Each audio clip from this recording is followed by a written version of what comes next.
For Corrie McKeague's family, today has been a long time coming. And for his dad, Martin, the outcome confirms what he's always believed. Do you know, I've known this for 5 years, but it doesn't make it any easier. Even though you know, it doesn't make it any easier.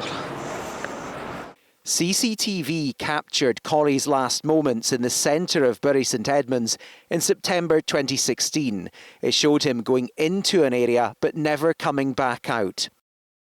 The jury have concluded the 23-year-old, his judgment impaired by alcohol, climbed into an industrial bin.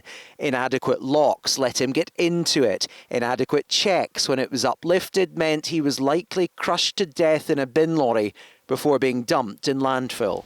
It was more than 48 hours before he was reported missing from his base at RAF Honington, and despite extensive searches, his body was never recovered.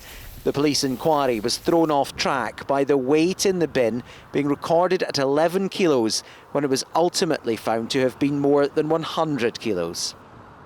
One of the purposes of an inquest like this is to see what lessons can be learned to help prevent a repeat.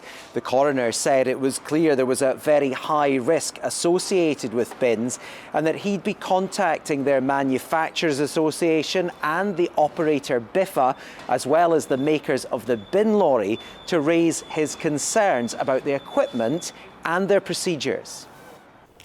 And for Corrie's mum, the detail of those failings is hard to bear. And I would like to make so sure that this never happens to another family again. So if we can do anything to be able to make sure that bins do have locks on them, that you can see through windows to be able to check, that if we can do something, we will as a family.